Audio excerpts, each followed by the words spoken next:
Okay, if you're suffering from shingles like I have, I just thought I'd kind of tell you my story about what I found. I kind of took a shotgun approach to treating this thing, or actually dealing at least mostly with the pain.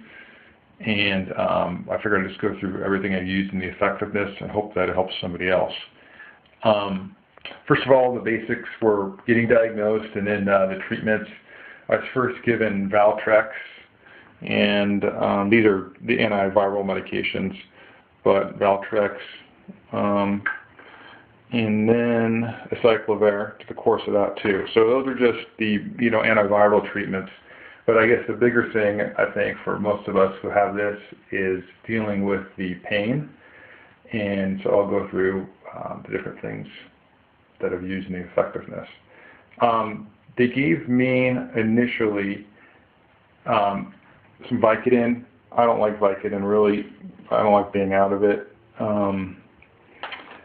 So I just kind of tried that once when I was in most pain, but I don't know if it really made as much of a difference as, say, when I had like shoulder surgery. So anyway, so that I'm just going to stick over there. And then I was also given, initially I had a lot of pain in my back. I was given a muscle relaxant. That was actually fairly effective. And that was called, let's see, it's called cyclobenzaprine. And sorry, I'm kind of intentionally avoiding not showing the labels because it seems like not a good idea to put that out to the world.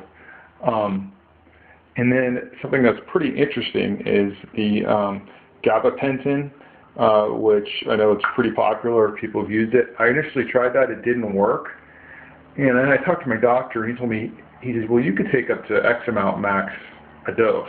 I did that once, didn't notice that much of a difference, but then did a second one in the same day, which I was allowed to do, no problem.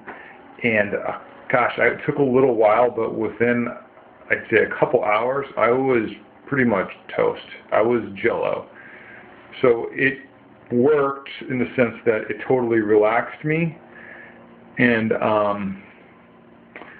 the pain went away, but I was tossed. You would not want to be operating heavy machinery or driving or trying to work, because you're basically got to be ready just to be laid down and watching TV or sleeping or something. So that works, but for me I needed higher doses, and so I'm going to talk now about the stuff I tried to use basically during the day or at night when I got up, just as a topical treatment. So first off is obviously, I don't have it out here, but ibuprofen. It didn't really do much for me. I don't know why, but I guess maybe I didn't give it as much of a shot. I typically use acetaminophen, and this is just a generic Walgreens acetaminophen, and that was pretty good. So I'll put that right there. It's pretty good. Surprisingly good, but not complete. The other thing I noticed is when I wasn't sleeping at night, and I knew I had to get up and go to work, and I woke up with a headache, I actually took some Excedrin. This is, again, generic type of Excedrin, which is basically acetaminophen, aspirin, and caffeine mixed together. So you wake up a little zippy, ready to go, but it actually did a pretty good job with the pain.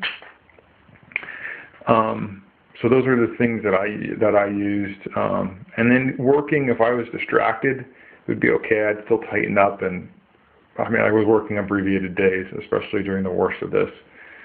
Topically, like at night, initially this crazy aloe, which has some, obviously dyed to be this bright green, worked pretty well, it seemed.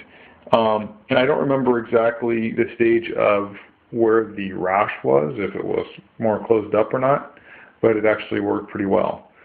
I got this, somebody told me to get pure aloe, and I got this 99% pure aloe vera gel from Trader Joe's, but that just actually stung. So that didn't work real well for me, to be honest. I'm going to put that over here. This crazy, anti or post sunburn type stuff worked the best, and then for some reason it started to burn. So that's kind of a middle of the road thing that worked. Doctors and other people I talked to recommended capsaicin. I think that's how you pronounce it, or capsaicin. And I tried it, but it burned a lot and made my skin really red and seemed to just add one level of discomfort in exchange for another. So I did not continue to use it. In general, I tend to be kind of sensitive to some stuff, or if there's like a low percentage of somebody having a problem, that's me for some reason. So, like, I don't know. I mean, I hate to just disregard it completely because it might really work well for you, and but for me, it wasn't that great. So I'm going to stick it over here with the aloe. That worked for a while and then didn't. I read about some other stuff, basically using Vicks VapoRub. Here's kind of another generic for that. And that actually worked pretty well. The problem is, I'm sleeping in the bed with my wife. I felt horrible for her. Like, first of all, I wake her up going in pain to put something on, and secondly, I reek of this stuff. But it does work. Ideally, if I was hanging out, like out by the TV, I could just have my shirt off and have that on. It was fairly comfortable. At night, I'd put on a shirt, and I think it would absorb it and kind of reduce the effectiveness somewhat. But that's pretty good. In fact, for generic stuff, that's pretty safe and inexpensive. Is pretty good. Okay, along those lines, I saw somebody else on YouTube who said something about Jason cooling gel, and I could not find that. I went to every health food store around us. I could not find that stuff. Some places like Whole Foods near me used to carry it, but doesn't. So I tried to find kind of an alternative, and I found this stuff called mineral ice. This stuff reminds me of like green slime. It's like very gelatinish. It's like green slime. It looks like something a kid would play with. See that? But it reeks. This stuff smells like toxic, and it's disgusting. It's weird. I put it on in less sensitive areas where it was just more underlying nerve pain, and it seemed okay. Then later on, after maybe 45 minutes, it really started burning, and I took it off, and the skin was red underneath. I do not like this stuff.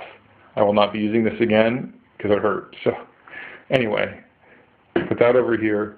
I also got this all-natural baby chest rub. Again, this is along the same lines of looking at the methylatum stuff, although this doesn't have it.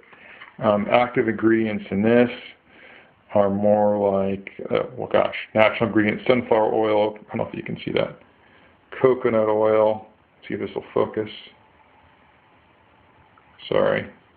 I'll just read it. Sunflower oil, coconut oil, Candelia wax, castor oil, shea butter, vitamin E, chamomile, dillweed, lavender, eucalyptus, patchouli, and coriander. This stuff smells really weird and really didn't do a whole lot. But maybe it would for you. And it didn't hurt me. So I'll leave that out. Okay. I was thinking along the lines of arthritis and joint pain stuff. This really didn't work. This is also something out of a health food store. It's kind of natural. It didn't really do much. I'll just put that way over here. Didn't offend me, but just didn't do well. This anti-itch cream, surprisingly effective. It's got hydrocortisone. I don't think you'd want to put it on an open wound, but it was actually pretty good, especially for the itching, obviously. Anyway, so most effective thing, bottom line, topically for pain, was the VapoRub type stuff. And here's the generic one. Itching, the anti-itch cream. And for pain, it would be the acetaminophen and the Excedrin. And the gabapentin works if you can handle being completely out of it and don't mind that.